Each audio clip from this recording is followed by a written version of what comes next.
हा कल्याण दरवाजाचा खालचा भाग आहे, जिथून म्हणजे इथून हे दरी डोंगर, इथून हे पायऱ्या वगैरे येतात. त्याच्यानंतर सर्वात खालचा भाग आहे कल्याण दरवाजा. कल्याण दरवाजाचा एक दोन बुरुजापैकी एक तो आणि एक हा उभा तळा गेलेला आहे. आता काही वर्षामध्ये ह्या पूर्ण खाली येणार आहे, पडणार आहे. ऐतिहासिक ठेवा जपायचा असेल तर आता सरकारने काहीतरी प्रयत्न करायला पाहिजे, कोणीतरी लक्ष द्यायला पाहिजे.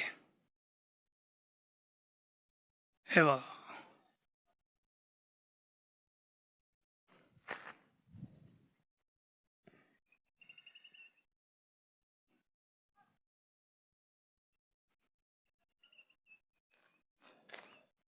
उभा तळा गेलेला म्हणजे अर्ध्यातून खालीच येणार आहे. हे बघा, फोटोमध्ये तुम्हाला तसं दिसणार नाही, पण ॲक्च्युली प्रत्यक्ष जर बघितलं असं वाटतं की आता पडेल की आता पडेल.